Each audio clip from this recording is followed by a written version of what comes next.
Hi guys, welcome back. Up here at HHP again. Here's what I'm doing. So I just walked in. This is the early part of my day before I go eat. I just got off work, so we poured this hand mold up last night. I just pulled it off of this, which we use as a base, and cleaned the clay off the bottom that we use to kind of seal in everything. So you can see on bottom, we've got silicone seal here. This is a resin hand that we pulled from a life cast that we did an alginate of Chris like 2 years ago.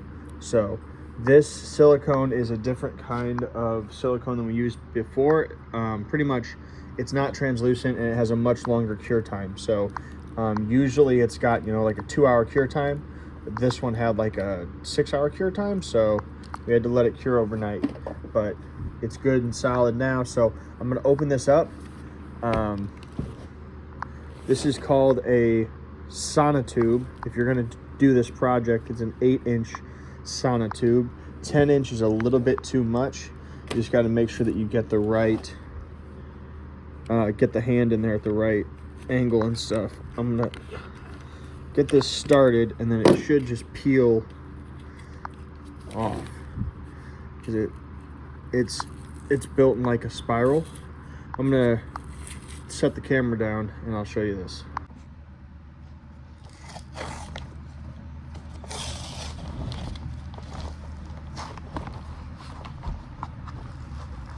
Now you don't need to release the inside of this at all because you're working with silicone, and silicone will not stick to anything except for silicone.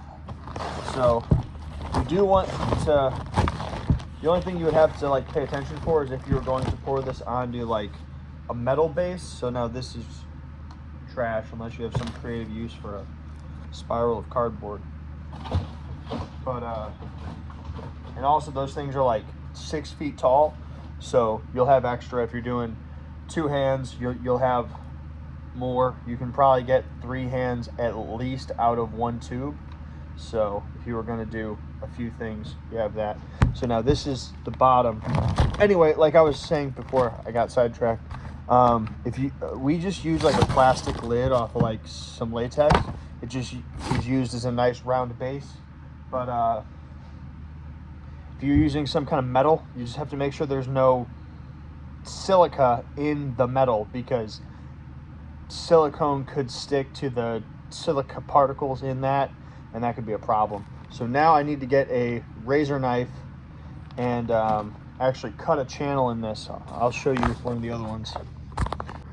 So here's some of the other hand molds that we have, and you could see to do this you literally cut this channel so that you can open it, and then you'll put a mold strap on, and you could see like the line basically just disappears, and then there it is, and then it's gone once you put it in there right.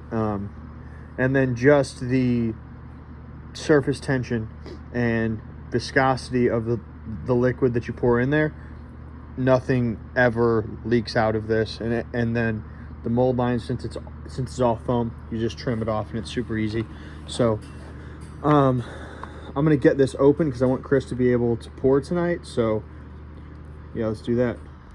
All right, this silicone is strong stuff, but I've got a channel cut all the way down, essentially to where the fingers are. I don't want to go much further than that because I don't want much mold line on the fingers. So I am going to have to wait till someone else shows up, because this basically takes 2 hands to open and then 1 hand to pull out. So get someone to help me once they show up, but there's plenty of other stuff to do while I wait. 2 halves of an alligator can be opened up and cleaned out. So I'll get that done so Chris can start to pour those tonight. And then I want to get the next coat, the last coat actually, of plaster onto this guy with the burlap and all that good stuff. I want to make sure the teeth didn't fall off again.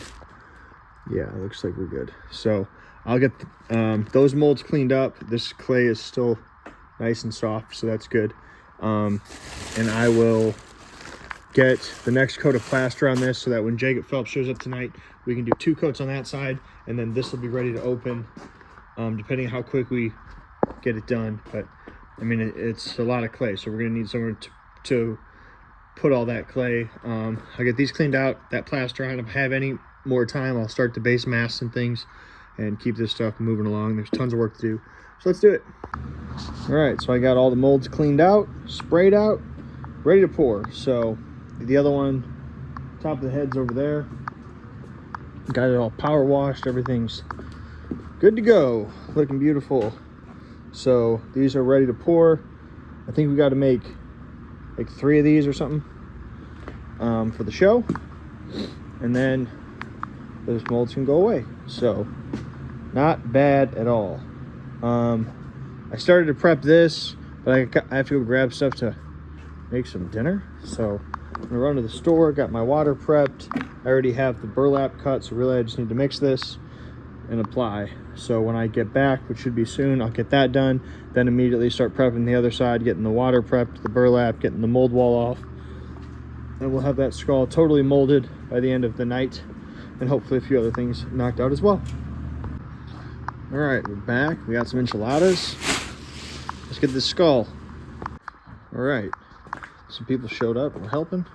We're about 40 minutes in, but me and Jacob just got the burlap and second coat onto the half of the giant skull. We're letting it kind of kick for a minute before we pull off the mold wall and start on this side. But Jacob is prepping. He's cutting some burlap. He's going to clean out our buckets and prep the water so that we can get everything poured up real nice. Dwayne's cleaning up some trash and stuff so I can line him up because I'll be tied up in the mold. I think Jacob King's in the restroom. We're just waiting for him to get out so I can line him up with what he's doing. He's going to be starting a new sculpture, so lots of stuff all at once. All right, guys, welcome back. Today we're up here at the production shop, HHP. Just got here. Here's what I'm working on. So we've got the giant skull mold. I need to open it, so I'm trying to do what we normally do with something like the size of a head and put some screwdrivers in, find the mold line, get the crack to run, and then it just slides open. I think there's so much clay and such a vacuum in there, and just it's heavy.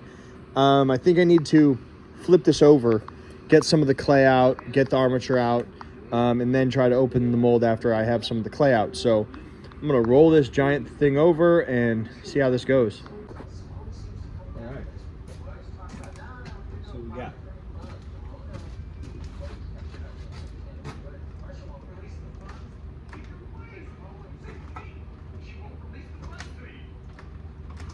this is a lot of clay in here and a lot of plastic.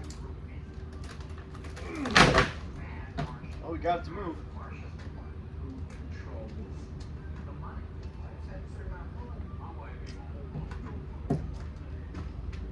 So I want to get this flipped over, and then I can take this Rubbermaid lid off that we use as kind of a tray, so it's easy to slide the thing, turn it, stuff like that.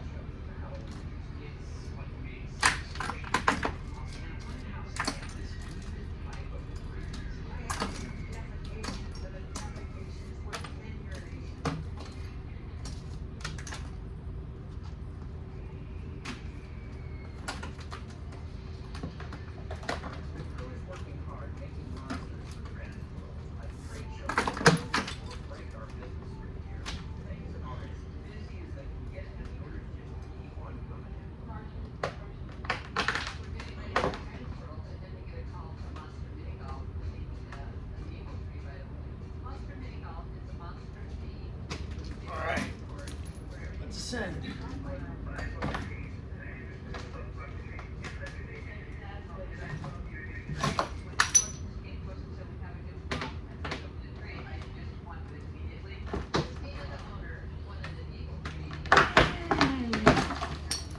Ooh, I don't like how much this table is rocking.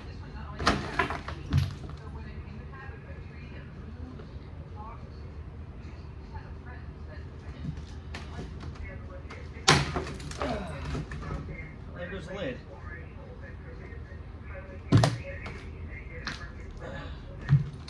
All right, we got it on the side. That's positive. And the table didn't break, so that's another positive.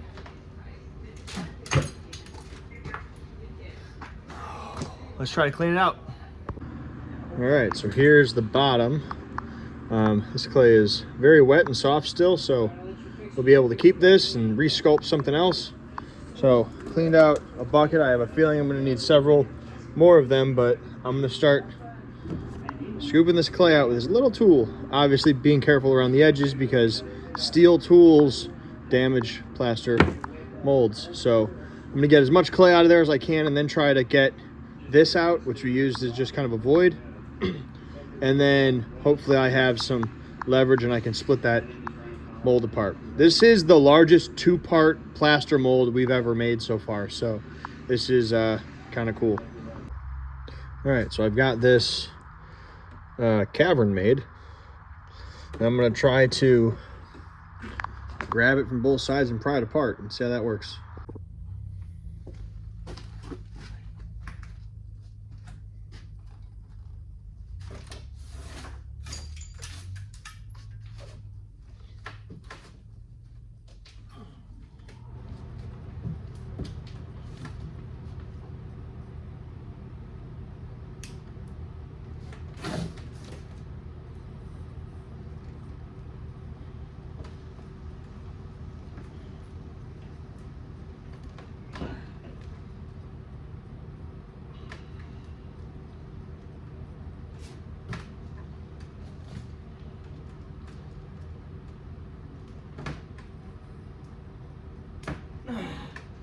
Not quite yet.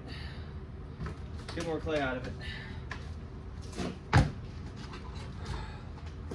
That's a big mold. Okay, so I've cleaned clay all the way out. This whole section was full of clay. And I just used a hammer and beat the hell out of this bucket to get it out. Now I'm gonna clean the rest of this clay out and try to get this to go apart. Putting some tools in here, I can see this is separating, but I think with the rest of the clay in here and everything is just kind of holding it together. So I'm gonna get this clay cleaned out and then hopefully the thing comes apart really easy. So let's clean. All right, we got it split apart. It looks really good. Looks like literally the only thing that's not 100% perfect is one small section of the mold wall, but no big deal. That's just the mold wall. It's all intact other than that. So fantastic. We did a good job molding this. This is a nice thick mold, which is good for something this big. You can see it's about, I don't know, 3 to 4 inches of plaster on there. So I got all the clay cleaned out that I can. Next step is to take this outside and power wash the whole thing, get all this residue out, all the rest of the clay out, get it totally cleaned and white so that it's ready to pour. We don't have the latex right now to pour this, but I at least wanted to get this cleaned out and off this table because we got to sculpt 2 more. So yeah, let's get this cleaned out, then we're going to go eat, come back and work on some more stuff.